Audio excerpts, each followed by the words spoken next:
Hey everyone, Mario again, coming out to another movie review. Well, today I'm going to be doing something interesting. Today I'm doing a series video. I'm probably going to split it into two parts, and you'll see why when I do it. And you can probably already tell from the title what it is. And I decided I would review the Child Play series. Now, how I'm going to do this is I'm going to review the first three in one part, then I'm going to review Bride and Seed in one part. And then if I have any time left, I'll probably do the new one, because I did manage to find a copy of it. I haven't watched it yet. Anyway, of course, I'm going to start off where it all began with the 1988 horror film directed by Tom Holland. Of course, I am talking about Child's Play. Now, I think first I'll start with how I was introduced to this series. I was introduced to this series as a kid because I think I was like 4 or 5, maybe 6. Around that time, they were always showing the sequels on channels like USA. You know, it was 2 and 3, and this was before Bride came out, so it was only those two.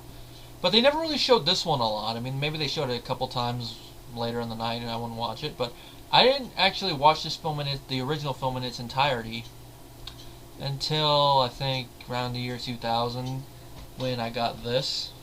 And I have to say, I've loved the film ever since. This is definitely my favorite entry in the franchise, and it's a well-directed, well-written film.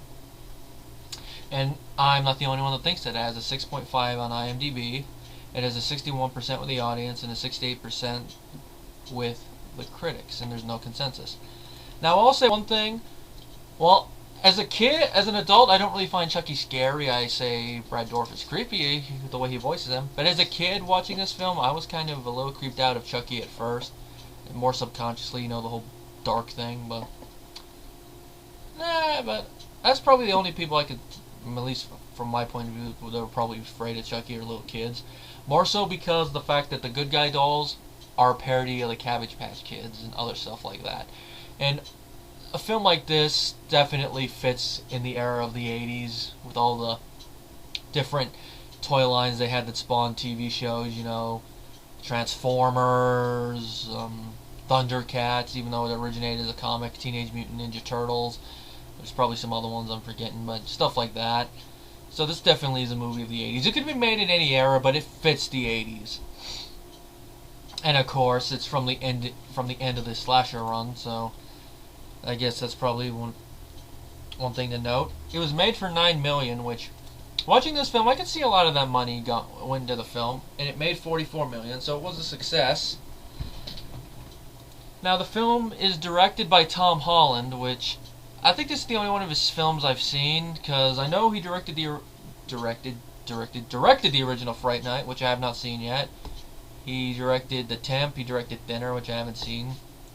The 10 O'Clock People, which is a film that came out this year, which I didn't even know he was directing another film. Now, other stuff, I know he had an acting role in The Stand, and TV-wise, he directed a few episodes of Tales from the Crypt. He acted in an episode of The Incredible Hulk. He directed The Langoliers, and he also acted in it. Directed an episode of Masters of Horror. And what was the other thing I saw? He acted in Psycho 2, which is interesting, and he also was the writer on Fright Night 2. And he also acted in Hatchet 2, so that's a little interesting. Now, he's a director which I think really needs to get more work, at least just from this, and from what I hear how Fright Night is.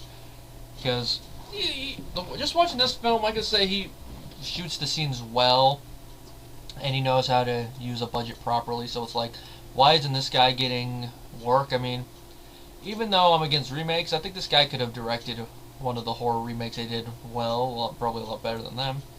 I'm not talking like the Fright Night remake, because that'd be a little weird. Then again, Hitchcock directed one of his own, directed a remake of his film, but then again, that's Hitchcock. It'd be funny having to direct a remake of your own film, but anyway, the screenplay was written by Don Mancini, who I believe had a hand in the screenplays of every entry in the series, which, you know, hit and miss. And he also directed Seed, which, from what I remember that film, I guess that kind of shows. And he also wrote and directed the latest entry, which we'll just want to see how that goes.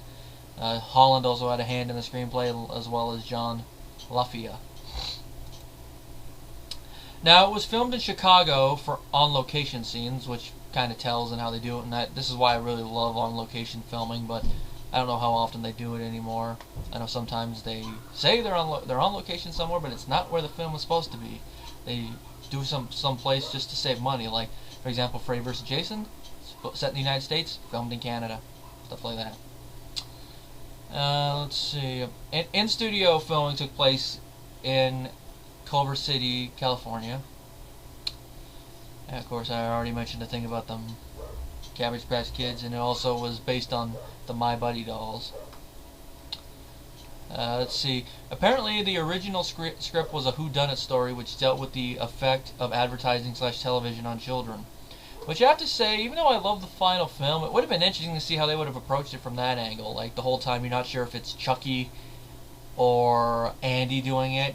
And that would have made the scene when we find out it is Chucky all the more shocking and suspenseful.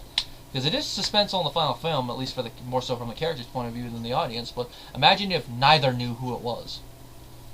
It might probably make it a little bit more shocking. But that's more from the writing than from the directing. And of course, apparently the original script was also written to toy with the audience a bit longer, like I said. Apparently the technique is still somewhat achieved in the film because we don't actually see Chucky move until he's revealed. And Chucky's full name, Charles Lee Ray, is derived from the names of notorious killers Charles Manson, Lee Harvey Oswald, and James Earl Ray, which I didn't even hear that last one. And like I mentioned, the film already has a good following, but it was controversial apparently. Apparently, during the initial release, a large crowd of protesters formed at the main entrance of MGM, calling for a ban on the film because they claimed it would incite violence in children. And of course, this is the same argument that we always hear from time to time that really pisses me off. The movie's going to incite violence in children? Parents, here's the thing. Instead of protesting a movie, which is protected by the First Amendment, why don't you actually do some parenting? You know, proper parenting. That's part of the reason some people end up, you know, and go off and commit shootings and all that. And also sometimes commit suicide. And so don't blame the music, don't blame music, movies and all that. It's not just them. To steal a line from Scream, movies don't create psychos, they just make psychos more creative. So it's not, I know that kind of maybe went against my argument a little bit, but the point of that line is that the movie is not responsible for making the psycho. It might give him ideas, but it's not responsible for creating him, so it shouldn't be held responsible for what he does. You know, it's just like them blaming music on murder and suicide and all that. It's a stupid thing. It's basically just guilt blaming. It's just like when people commit suicide. It's like, hey, it must be those people that at the park he plays with. But anyway, I'm getting over it. And of course, the producer, David K. I don't know how to pronounce this guy's last name. He was watching the demonstration on TV and was disturbed. And of course, Jeffrey Hilton, who worked at the office, said he could quell the disturbance in 10 minutes. Okay, of course, Hilton spoke to the group's leader. And of course, the protest disbanded. And of course, he never revealed whether it was or at least to K, whether it was a threat or a simple diplomacy that saved the day. I have to say, probably diplomacy if they shook hands. And of course, the franchise after this was always plagued with accusations of inciting violence. For example, Child's Play 3 was cited as being inspiration for 2 murders that took place in the United Kingdom in 1992 and 1993. They were the murders of Susanna Capper and James Bulger. In the Capper case, the 16-year-old was forced to listen to recordings of the gang leader repeating the catchphrase, "I'm Chucky, wanna play?" And of course, Tom Holland, in response to both, actually stated this. He defended the film, stating viewers of horror movies could only be influenced by their content if they were unbalanced to begin with. See? Even Holland agrees with me. Now, getting onto the film. Now, the film stars Catherine Hicks as Karen, Chris Sarandon as Detective Mick Norris, Alex Vincent as Andy, Brad Dourif as Chucky, Dina Manoff as Maggie, and among others. Now the plot is that Charles Lee Ray, also known as the Lakeshore Strangler, He is a serial killer and voodoo practitioner, and the film opens where he's being chased by Detective Mike Norris, and they're having a shootout. And of course, Charles, his partner ditches him, and he's forced to go into a toy store where the shootout continues, and he gets shot. He realizes he's dying, so he grabs his doll, and using voodoo transfers his soul into it. Now, at first, we're not sure if it's successful. And of course, it skips to the next morning or a couple mornings after. I'm guessing it's the next morning because of the news thing we hear. We are introduced to Andy. He's a little kid. You know, you remember how you were a kid. You know how kids act. You know, it's his birthday and he's set on getting a good guy doll. He wakes his mother up. He sees he didn't have it, and he's a little disappointed. You know how you are when it's your birthday and you really want something and you don't get it. You know, you're kind of disappointed, and you know the mother feels a little bit sorry, especially since she knew he wanted it and she couldn't afford it. So when she hears from her friend when she's at work that a peddler in the alley actually has a good guy doll and will probably sell it for cheaper than the price, because the price for the good guy doll is $100. Nowadays it'd probably be something like 200, maybe $250, but still, that's expensive. But $100 for that thing is expensive enough. But she manages to snag it for $30 and takes it home, and Andy is introduced to his new best friend Chucky. Now that night, while Karen is at work, her friend Maggie falls to her death. Cops show up, one of them of course being Mike Norris. And of course, there's like footprints in this powder. And it's not on any of Andy's shoes, but Andy finds powder on Chucky's shoes. So this is our first hint that maybe Charles Lee Ray actually succeeded in transferring his soul. Now of course, the mother's like, Chucky's not alive and all that. The detective's like, you don't really know what the detective's thinking at first. He might be thinking, okay, did he fall and then the kid just walk in there and discover it? Or did the kid push him? Which I think that's probably a holdover from the original script when it was a whodunit story. Now eventually, after another guy gets offed, Andy is taken to this little thing. The mother is moving the box and she finds out Chucky doesn't have any batteries in him. And from there, they have to try to kill Chucky. They have to save Andy from Chucky going to him. They have to find out what Chucky's next move is, and they have to end up killing him. And of course, what Chucky's aim is he's going to try to transfer his soul into Andy's body. It's a little complicated thing. I'm not going to spoil it, but it just involves voodoo. And that's basically the plot of the film, and also part of the plot of the next two films. Chucky trying to transfer his soul into a kid's body, and it's also part of the driving force of the plot of the fourth film. And also Seed. I don't know if it's the plot, driving force of the new one, but anyway, as I mentioned, direction-wise, Tom Holland did a great job. I think probably a scene that really shows how good of a director he is with the camera is the scene where Chucky's trying to kill the detective in the car. You know, just died to stab him, and then the scene how he shoots inside the car and then the outside of the car. That's where you see the $9 million budget at work, as well as the animatronics for Chucky. They are excellent. I mean, there's a couple scenes where it's a miniature stunt double, but for the animatronics and all that, excellent. If there's any little gripe, is that when Chucky finally meets his demise, what I would have had them done, I don't know if they could have done it back then, maybe this is why, I would have had, as Chucky's dying, have him flip the finger. It kind of looks a little bit like he does it, but it's too quick. It would have been, I was thinking like, come on, flip the finger, aww.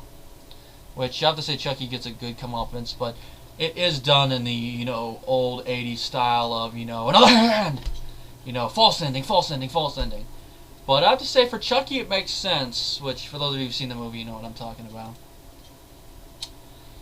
Catherine Hicks as Karen, she did an excellent job. You leave her as a mother. You believe she really does love Andy. And you believe she doesn't believe her son, which, of course, we as the audience are like, come on, believe him, it's the truth. But, of course, a parent, obviously, she's not going to believe him, something outlandish like that. Chucky cannot be alive, Andy. He's a toy. Toys are not alive. Better watch Toy Story, Catherine. But once she finds out Chucky is alive, you can see she really wants to make it up to Andy and stop Chucky from doing whatever he wants to do. Now, other stuff she's been in, she played Marilyn Monroe in a movie called Marilyn the Untold Story. She was in the show The Bad News Bears. Peggy Sue Got Married. She was in Star Trek IV The Voyage Home. I'm guessing she plays that doctor who they meet in the past. Diagnosis Murder. Seventh Heaven she was in. Let's see, The Genesis Code. And, of course, apparently she has a cameo in the new Chucky movie.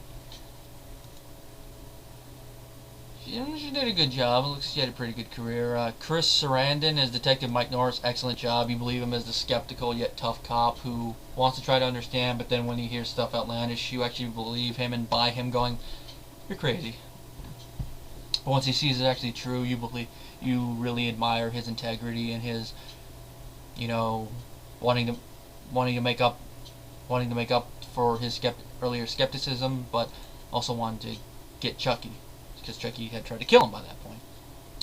Now he got an Academy Award nomination for his first film, which is Dog Day Afternoon.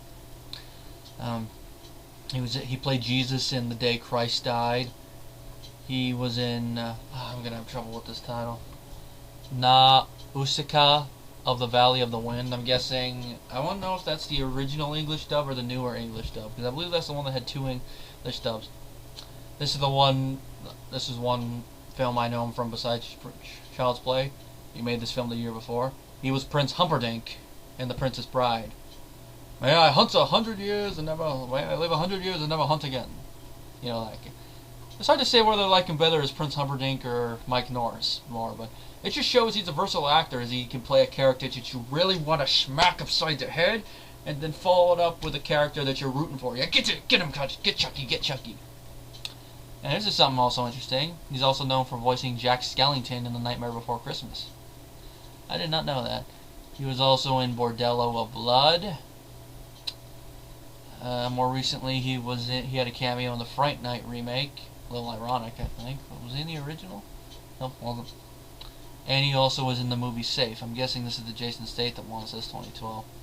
He has some TV work. Star Trek Deep Space Nine, a few episodes of Law and Order, Wild Thornberry's episode, Law and Order SVU, and of course he reprised his role of Jack Skellington in the Kingdom Hearts game. So that's nice. Oh no, I clicked apps by mistake. Going back. Let's see. Alex Vincent as Andy Barkley. He did a good job. I've probably seen better kid actors, but he did a good job in here. I mean, he fit. He could have been a little bit more. Could have been emoted a little bit more, but for the scenes where he's supposed to be scared witless, you could tell that he really was. I mean, he wasn't like over the top scared of it, but he's just subtle enough to be like, okay, you can imagine a kid reacting that way. Especially the scene where, after one of the false death scenes, Chucky approaches him. Hello, Andy. And of course, when he doesn't think Chucky's gonna hurt him, you can buy it. Probably one of my favorite scenes of him acting scared is when he's in the hospital, so he's coming to kill me! Stuff like that, and of course, Vincent does a good job in the following film, and of course, the film after that, the character is recast with a different actor, but it was good. Brad Dourif as Chucky. I have to check his filmography, but I think this was his breakout role. I could be mistaken, but this is at least one of the roles that people remember him for. It's like Brad Dourif, who? Chucky. Oh. That's the one everyone will know him from. I mean, other people you'd be like, oh, Wormtongue, or the second Sheriff Brackett, stuff like that. Let's see, he was in One That Flew Over the Cuckoo's Nest. I did not know that. I didn't know Brad Dourif was nominated for an Academy Award. Well, watching a lot of his acting performances, I can see why, because I believe he is a classically trained actor. Checking. Oh, he quit college, but I'm guessing he was trained, or was just that damn good. Let's see, Wise Blood, Heaven's Gate, Dune. Same year as this film, he was in Mississippi Burning, which I did not know that. Spontaneous Combustion, which he did the same year as Child's Play 2. The Exorcist 3 is the Gemini Killer. Child's Play 3, Critters 4, episode of The X-Files, Death Machine, Murder in the First, Escape to Witch Mountain, the TV one, Star Trek Voyager, Alien Resurrection, Urban Legend, Vlad, Deadwood, I already mentioned those. Priest as a salesman, which that was a nice little role for him. Once Upon a Time. episode of Psych, episode of Criminal Minds, and he was also in an off-Broadway play this year where he played called the Two Character Play. And he also did some video game voice work, like he played a Reverend in Gun, and he was in Dishonored, which was a newer game. But he's done a lot of work, but this is probably, like I said before, this is the role that when you say Brad Dourif and people know who it is, it's like, oh, it's Chucky. Me, of course, I've already mentioned the roles I did. As Chucky, he does a good job. This is the only time we actually see him acting as Chucky physically. I mean, we see pictures of him in some of the other films. This is the only time we actually see him moving as Chucky, which, of course, he gets killed off in the beginning, so... The rest of it is voice work, which he does a very good job. He does a very good job of articulating his voice in this film and the following films. Let me out of here, Andy. It's dark in here. You know, stuff like that. Dina Manoff as Maggie. She does a good job for the little bit she's in the film. The rest of the actors, they do good jobs as well. The guy that plays the doctor does a good job. He gets a good offing, too. The peddler guy, he's kind of creepy, so he's like... Is this peddler a child molester or something? Is that why he's like this? Because the reason I think that is that when he says, may this bring you and your kid a lot of joy, he has just a weird, creepy, goofy look on his face. Is it like, is this the right person you want to buy something for your kid from? Even if it is $30? And then, of course, following it, I like one of the lines Maggie says when he's walking away. I think I dated him. You have bad taste in men if you dated him. Anyway, nothing. What else can I say? It's a classic film, well directed, well acted, good pacing. The score by Joe Renzetti is excellent. I actually want to get that score on my iPod. Now, if there's one thing I have to mention is that there was originally supposed to be a song in the end credits, but apparently it was cut. I don't remember why, but for some reason they cut it. And I actually found it a couple years ago. It is actually not that bad of a song. I can see probably why they cut it, because it has kids actually singing in it with Chucky. C-H-U-C-K, why don't you come out and play? Stuff like that. It's like, that would have fit, especially since they have a chanting together. Chucky, Chucky, go away, you're too rough when you play. Something like that. I think it fit. And again, if they had, I bet they didn't use it because like our parents were already complaining enough. They could have released it as a single. They didn't have to actually have it in the film, but that's just me. Anyway, my rating for Child's Play is a 5 out of 5 because I don't really have any problems with this film. Now it's time for the second part of this video where I'm going to review the 1990 horror sequel to Child's Play, Child's Play 2. Sorry, Jack, Chucky's back. You have to admit that's a pretty good tagline for the movie, you know, especially with the teaser tray, you know, having the the Jack in the Box, excuse me, go that and then have Chucky step on it and say it. And the poster's cool, the Jack in the Box pop out, Chucky with scissors. You're not going to steal my thunder. Now, so the first film was a hit, and because of that, United Artists... Why can't Chucky go and take care of that dog? Anyway, United Artists greenlit the second film. Now, United Artists is part of MGM, and they... Well, at least now they are. I don't know if they were then, but I'm guessing they were. Or at least when my VHS was, because both of their names are up there, but... The sequel was in pre-production when an executive told producer David K that the film was off, and I'm guessing that's because of how the parents reacted. It's going to encourage violence in children. Wah, wah, wah, wah. Anyway, of course, part of the reason was that the studio was about to be acquired by a group from Australia called Quintex, and they decided it was in their best interest not to make films. Now, the producer offered Paramount, Warner Brothers, Columbia, 20th Century Fox, The Price Company, Carolco, New Line Cinema, and Disney. He offered them to buy the film, but they were rejected. Now, Paramount I can understand, because this is around the same time that they sold Friday the 13th, so I can see probably why. Warner Brothers, I kind of wonder why they rejected it. Columbia, same thing. 20th Century Fox, it's like, you're going to turn down that film? Carolco, I'm guessing they were making Total Recall at this time, so I guess they probably didn't know if they'd be around. I don't know. New Line Cinema kind of makes me wonder why they rejected it. I mean, it was the house that Freddy built, and they just bought Jason around this time, so it was like, hey, we own Chucky too. Disney I can understand, because why would they want to make a film like this, even though they made some films like this under Dimension and Miramax, but this is what I think was before that. Anyway, the producer decided to independently fund the film, and they distributed it through Universal. Now, the film was produced for $13 million, which is a higher budget than the first film, but what you can see, it has a slightly higher budget in certain scenes. Like for one scene, we actually see Chucky fully walking in front of the camera. I don't think we really saw that in the first film, except probably for one scene near the end. But it wasn't like done like this. You could tell that the budget has increased to the point where they can make the animatronics better. Now the movie is directed by John Lafia, which this was not his first film. This was his second film. His first film was The Blue Iguana, and his next film was called Man's Best Friend, and that was the last film he would direct in the 90s.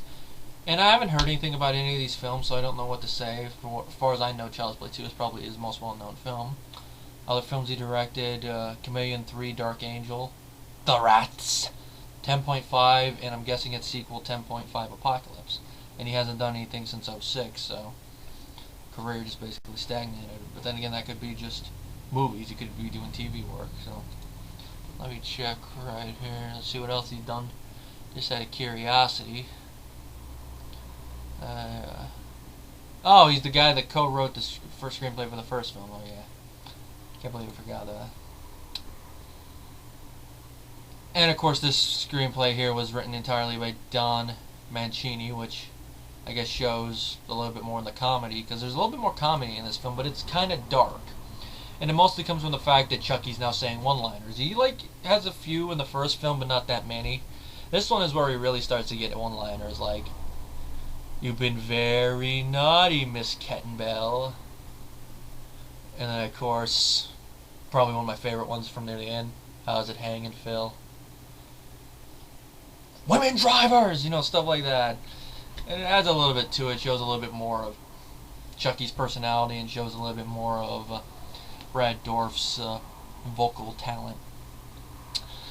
Now, the plot of the film is it takes place 2 years after the events of the first film. Andy is now placed in foster care, and his mother has been committed to a mental facility, which, this is probably one of the few problems I have with the film. It's like, okay, with how the first film ends, you would think everything would be happy, but no, the mother's being committed to a mental institution. What about the cops? They wouldn't tell anything. Well, the cops wisely didn't say anything. What? You're saying you would have to commit the cops to a mental facility if they saw something like this happen too? I mean, and you even have blood inside the doll you could easily test. I mean, unless it dries up all the way, you would still have the blood splatter from the guns and all that. You could test, oh, it's Charles Lee Ray's blood. It's like, huh? I'm guessing a lot of political BS happened, and based on how this movie opens, it probably had something to do with the people in charge of the company, PlayPals, spreading a little dough around. So that's probably how Andy's mother got committed to an institution, and why the cops backed off, which is kind of sad. Well, anyway, Andy is now in foster care in PlayPals. They're still trying to deal with the public backlash, and they have acquired the doll. They rebuild it and see if there's any malfunctions. They find none. And in the process of rebuilding Chucky, a worker is killed, and Chucky is resurrected. Now, I have to say, out of all of Chucky's resurrections, this one is the most plausible. Now, the reason I say that is that it's the original body, and he's rebuilt. We can rebuild him. Na na na na na. The $6 million slasher. But now, the reason I say that is that, technically speaking, if you look at it, you could say that probably something electrical happened to bring him back, or when he was brought back, the voodoo did something. It's not really explained well, but it's the most plausible out of all of them. I mean, in the next film, he's brought back because of his blood getting in plastic, and then the fourth... Actually, I'd say it's a tie between this and Bride the most plausible, because in the fourth one, he's in Bride, he's basically resurrected with his body being reconstructed in voodoo. But that one might be a little bit more plausible, because it's at least explained. Here, it's not. It's like, did the voodoo do something? I mean, they rebuilt his body. I mean, I don't know, maybe since they redid the body from scratch, maybe his soul came back. It's not really explained, but it seems a little plausible the way the scene is shot. But anyway, Chucky is now alive again, and of course he's going to want to go after Andy. And of course he tracks Andy down to the foster home, and he starts to try to go after him. And it goes from there, and Chucky starts killing people, and Andy has to get away, and he has to stop Chucky. Now, Andy's foster home consists of 2 foster parents, one named Phil. I'm looking to see what his foster mother, Joanne, and a foster sister named Kyle, which I have to say that is kind of a weird name for a woman, but you never know. I don't know. Probably parents just thought it was a nice name. Now, Phil, from the get-go, you could tell that I don't really like this guy. So when Chucky offs him, you're kind of, it's like you're mixed. At least I am. On the one hand, he's kind of a jerk to Andy from the get-go. Maybe not openly, but subtly there. It's like, okay, so I don't care. But at the same time, because of what happens, and also the fact that it's someone who could protect Andy, it's like, okay. The foster mother, we don't see what happens to her, but you like her because she likes Andy up until what happens to Phil, and you could say that if he never went back to his mother, she would probably be the perfect person to raise him. Kyle, you like as the film goes on, because you see she kind of forms a bond with Andy and kind of brings her out of her shell a little bit, and it's like, well, based on what she's told Andy about her history in foster care, this is probably just what she needed in order to get used to a house for more than a month. So if Chucky had not been resurrected, they probably would have lived happily there in that foster home, and Andy there until his mother got better, and Kyle until she phased out when she turned 18. And of course, there are two characters in the film that I really do hate. One of them is the CEO of Play Pals, Mattson. No, that's the assistant. The CEO. Well, I'm gonna check to see who the CEO is played by.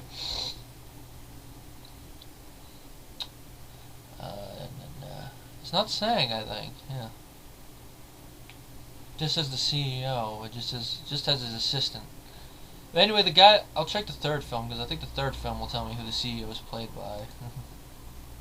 Because it's the same guy, but which I will say the guy did a very great job at making you not like him, which makes sense.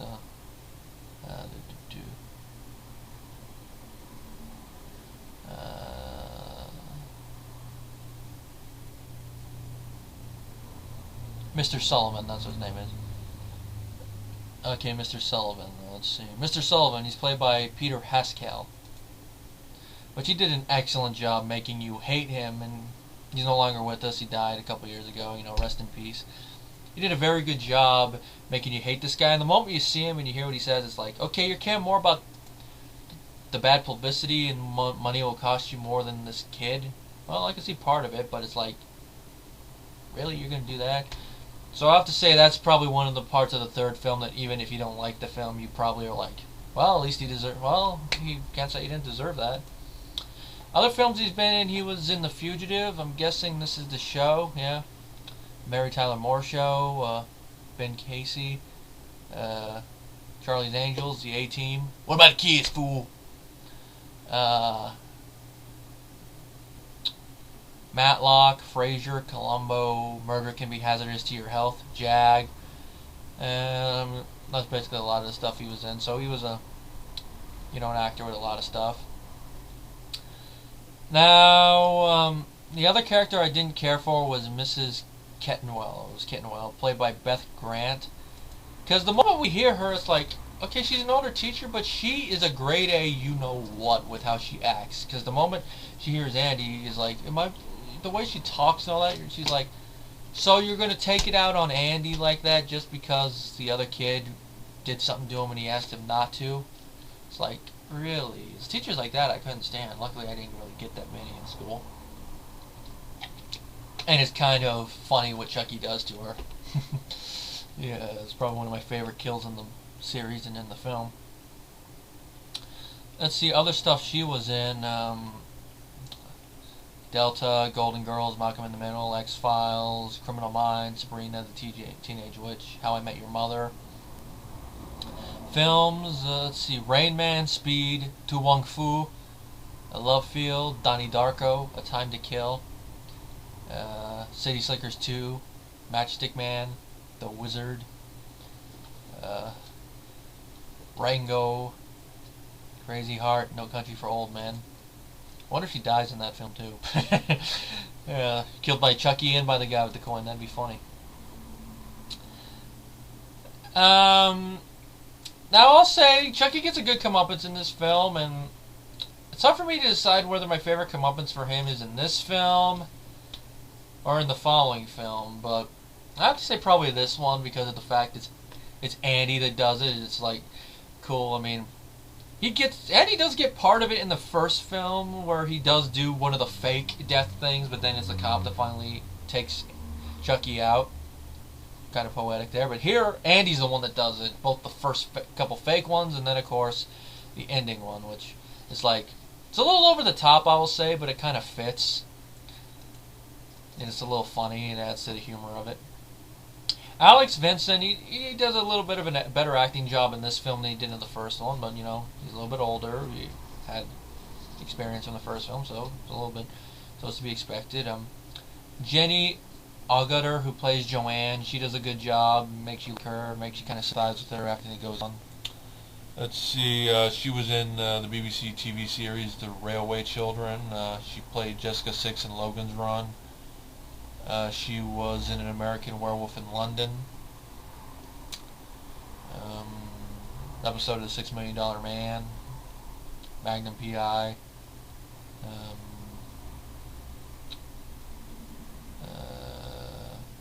She was one of the... Hey, this is something interesting. She was one of the council members in the Avengers. It's like, you can imagine that. You must now send out your Avengers. We have a killer doll on the loose. Nick Fury. Say that again. Killer doll. Say doll again! Of course, she's going to reprise that role in Captain America the Winter Soldier, so... And you can't blame me, I didn't see her face, so... And of course, Gerrit Graham plays her husband Phil in the movie, which her last name is Simpson, which kind of funny for a couple of reasons. He did a good job making you really not like the character, maybe sympathize a little bit, but mostly not, mostly because of story-wise what happens. Other stuff he was in Beware the Blob, which I wonder who he played in that movie. Terror Vision, Police Academy 6. Fievel's American Tales, Star Trek Deep Space Nine, My Girl 2, which I haven't seen that one. I remember seeing the original one years ago, but The Critic, Gargoyles, the TV show, Star Trek Voyager, episode of Law and Order, and other stuff. Oh, he's in National Lampoon's Class Reunion. Let's see. And he is an avid Winnebago enthusiast. Winnebago? Lone Star. Couldn't resist. Let's see. Greg German with 2 N's is Madsen, the assistant. He's kind of a lazy character. He's not in the movie that much, but he gets a pretty good offing. And the time he's in the movie, he's good. After this, he was in So I Married an Axe Murderer. Episodes of Ally McBeal, The Sandlot 2, Friends with Money, Talladega Nights, Quarantine. Today's word is quarantine. He did voice work in both episodes of Law and Order SVU. Well, I wonder if he played in that. He did a good job. And of course, Brad Dourif reprising his role as Chucky, probably one of the best things in the movie. His voice work definitely improved from the first film, but then again, he's reprising the character and has a little bit more to work with and a little bit more comedic stuff. And his motivation is the same as in the first film, just different things. And of course, it shows what would happen if Chucky fails. That's all I'm saying about that. Now, the film made $35 million, almost $36 million, less than the first film, but I think that's kind of to be expected. Usually sequels don't make as much unless it's a sequel the fans really do want. And also, this was the ending of the slasher craze, so that's probably why. And I guess that also contributed to the next film, because I think the next film made even less money, but then again, they rushed that one. Anyway, it has a sizable fan base. It has a 5.3 on IMDb, which it could be a little bit higher, but that's pretty good for a horror sequel. It has a 51% on Rotten Tomatoes, and a 43 with the critics, which 43 you would expect it to be a little higher, but or a little lower actually, excuse me, a little higher. But that's actually pretty decent. Now, in conclusion, this is a very fun sequel. The acting is actually pretty good. The score is also good. John LaFaya's direction. It's pretty good. Not as good as Tom Holland's camera work in the first film, but serviceable. And all around, it's a fun sequel and a worthy successor to the first film. Now, what I really do wish they would do is do a box set with all the films, because so far I think the only equivalent we have, except for maybe I think that Blu-ray thing. I know they did a new Blu-ray one with a new film, but I think that only has 2 through the new film, and then there's that older DVD one that has 2, 3, and Bride, and I think also Seed. I don't think we'll ever get a box set of that, just like I don't think we'll ever get a full box set of all the Halloween films. But it's, wishful thinking. Anyway, my rating for the film is 4.5 out of 5 stars. Fun sequel. Like I said, my only problem is probably that whole thing at the beginning, but I can look past it and enjoy the film. Hey everyone, now it's time for the third entry in the Child's Play series, Child's Play 3. There comes a time to put away childhood things, but some things won't stay put. Now, this is a film that is a good definition of a rushed sequel, because this film was rushed. I mean, by rushed, here's what I mean. Don Mancini was told by Universal to start writing this film before the second film even came out. Before any box office numbers were put in, he was told to write it, and it was released 9 months later. That is rushed, rushed, rushed. Very rushed. And of course it shows in the final product and also in the reception. It has a 4.3 on IMDb, a 45 with the audience on Rotten Tomatoes, and a 23 with the critics. And up until recently, it's been the most hated film in the series. Seed of Chucky has that currently, and we'll just see how Curse of Chucky is, whether that will get it, but I've heard mixed things about it, so we'll just see. The movie is directed by Jack Bender. Bender. Yeah, we'll get our own Child's Play movie. Blackjack. And hookers. You know what? Forget the movie. Anyway, this wasn't his first film. He directed films before this. The Midnight Hour, The Dreamer of Oz, the L. Frank Baum Story, High School USA, and after this film he did Armed and Innocent, Family Album, A Face to Die For, Friends Till the End, which actually makes you think of this. And he directed a film called The Lone Ranger in '03, so it's not the one that came out this year, so that's the last thing he's directed, theatrically anyway, so let's see if he's done anything else, because I'll say his direction, like how he handled the scenes, is not the problem with the film, it's the writing, that's the main problem. Some episodes of The Sopranos, some episodes of Judging Amy, The Profiler,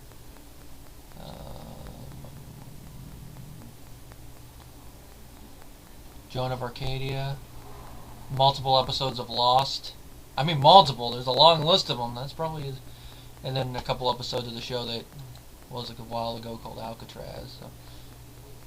So he got a long list of work. Looks like he's done more with TV work, but shows that he's actually a pretty competent director with this, because his direction is probably one of the best things about the film. Other things, of course, being seeing Brad Dourif again as Chucky, and then the guy that got to play Andy in this film, Justin Whalen. Now, the plot of the film is it takes place 8 years after Child's Play 2. Play Pals has recovered from the bad publicity arising from the murder sprees. So it's basically, so if you think about it, it's 10 years after the first film then. Now, the company is planning to release a new line of good guy dolls, and in the process they recycle Chucky's remains, which from what we see, the factory has been closed down since the previous film. Now, if it's 8 years later, how there would still be blood in the body, I don't know, but while recycling the body, it passes over the vat where the plastic is, or whatever Chucky's skin is made out of, and some of the blood from his remains seeps into it, and that's how he's resurrected. Now, how that works, I don't know, but it just works. Chucky's resurrected, and in a good show of tragic irony, Chucky is the first good guy doll off the assembly line, and he is given to the CEO, and the CEO gets what's coming to him. Because that guy is a heartless bastard, and you can tell even more so in this film. And what Chucky does to him, he deserves it. And of course, Chucky finds out where Andy is. Apparently, Andy was sent now to a military school, where he's introduced to Colonel Cochran. And Cochran tells him, "You got to forget those fantasies, Andy, you got to move on." And of course, he befriends a guy named Harold Whitehurst, played by Dean Jacobson. A little kid named Ronald Tyler, played by Jeremy Silvers. and a female cadet named Kristen DeSilvia, who is basically Andy's love interest in the film.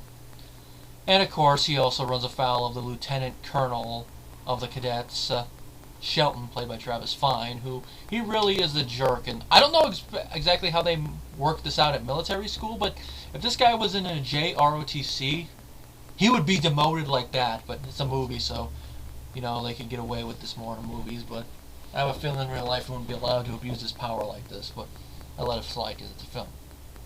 Now, of course, Chucky mails himself there, which I hear they recycled that for the latest film, but we'll see how that works. Anyway, Chucky, he's supposed to meet Andy, and he ends up meeting Tyler. And of course, he realizes the loophole in the voodoo thing, that technically speaking, since this is a new body, let's think of it, in the second film, it was his original body just rebuilt. So he had to go for Andy. Or if he could have gone for somewhere else, he didn't know. But in this film, it's a new body. So he's like, why go after Andy when I can just go after this guy who doesn't even know who the hell I am? So he tells Tyler who he is, and he's the one he's going after. Of course, he goes and tells Andy, you know, I'm back, yada yada. And of course, Andy now has to try to stop Chucky from taking over Tyler's body.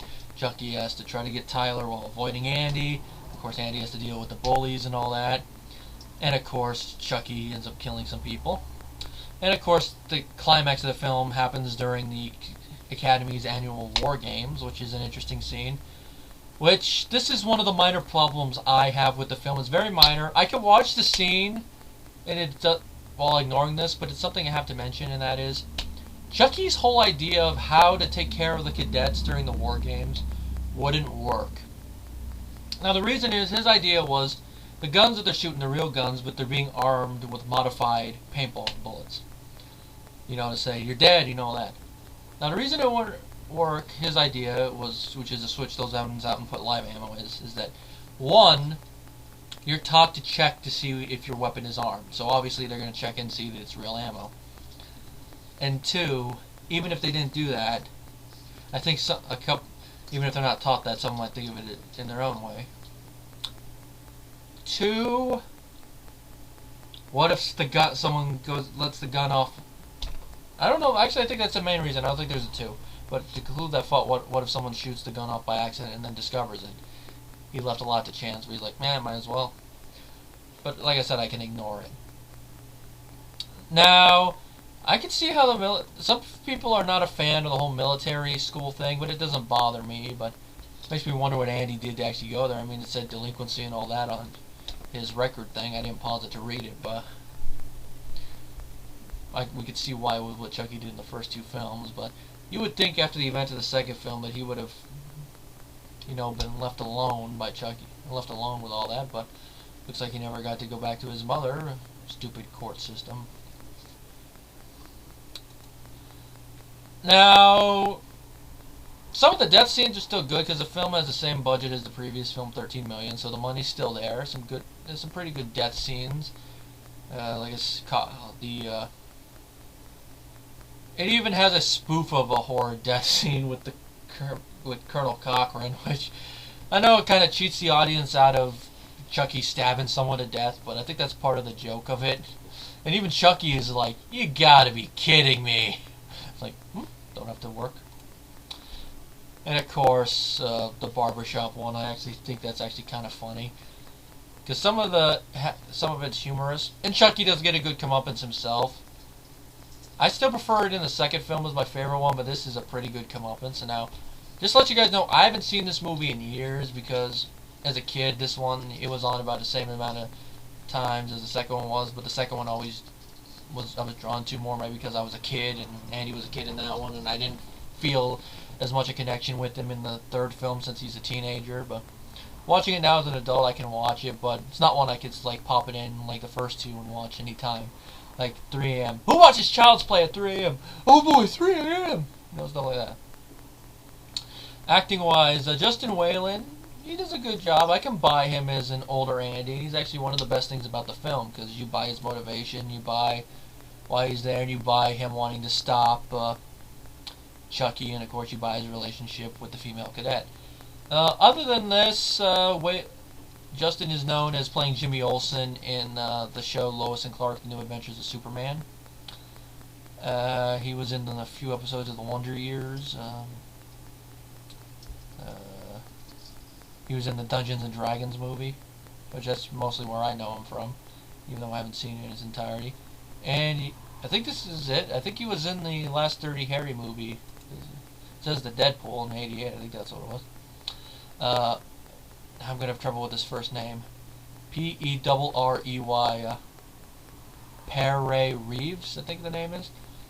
She plays Andy's love interest, De Silva. She did a good job. I mean, bought her as a female cadet that really just wants to get under the lieutenant colonel guy's skin and can actually back it up with her abilities. Makes me wonder what she did to get sent there. You do believe her actually liking Andy and seeing a romantic interest in him, and you would like to see them actually get together after the event of this film with how the movie ends, but I don't know if there's any hints in Curse if they do. If you know, don't spoil it because I want to find out myself.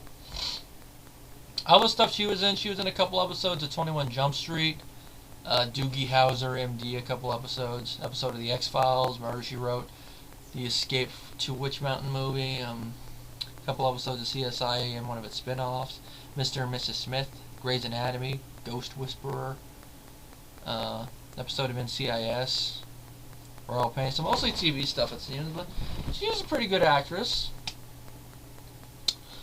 Brad Dourif as Chucky, still in top form here. I think probably his best work is in the second film, but here he still does pretty good. I mean, I like his delivery on the lines, and he's probably one of the best things about the film. Jeremy Silvers as Tyler. He does an okay job for what he has to do.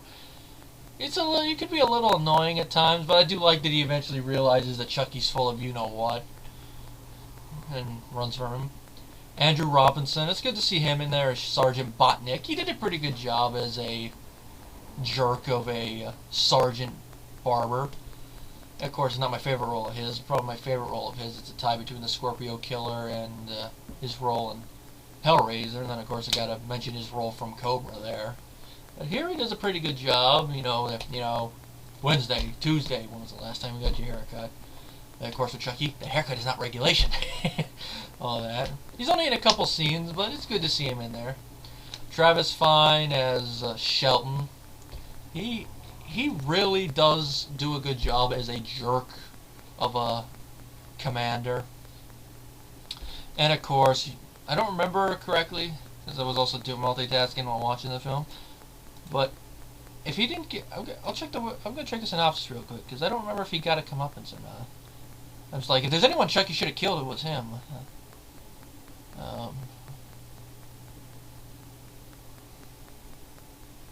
Okay, he's killed in the crossfire. Good. I know it's kind of cold to say, but Shelton kind of deserves it. But why didn't Chucky get him? Anyway, he's been in stuff like Girl Interrupted and The Young Riders. His is, they don't have a filmography list for him. President's Men, Quantum Leap, Jag, Child's Play 3, The President's Men, Dr. Quinn, Medicine Woman, among other stuff. Here he was a pretty good job. You wanted to smack him every time he abused his power. Dakin Matthews as Colonel Cochran. He was a good job. I mean, he wasn't, a hard ass, but, he was fair. And he did a good job. He's still alive, too.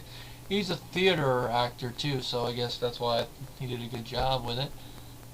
He was a little over the top with his heart attack thing, but, he's scared witless by a living doll, so I think it kind of makes sense that his heart attack would be like that, like come out of nowhere, and then him being shocked and all that. He was in an episode of The Big Bang Theory recently as Santa Claus. He was in a revival, or is that fourth? I can't tell. Like Father, Like Son, 13 Days, which I think that's that one movie that I like, yeah. Shadowlands, episode of NYPD Blue, House MD, 2.5 Men, Just Shoot Me, Star Trek Voyager, Dallas. Oh, he's done a lot of work.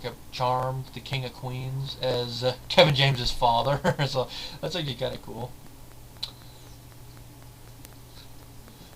And that's about all I'm going to go into, but yeah, acting's not the problem. Bender's direction's not the problem. I'd say it's the writing that's the biggest problem, is that it was too quick that they did it. So the story isn't as strong as it could have been. And the direction, if there's any problems with the direction, it's maybe because of the speed they had to go with. Maybe they could have done a few more takes of certain scenes, but what it had to, it's decent. But I could definitely say of the first 3 films, it's the weakest one.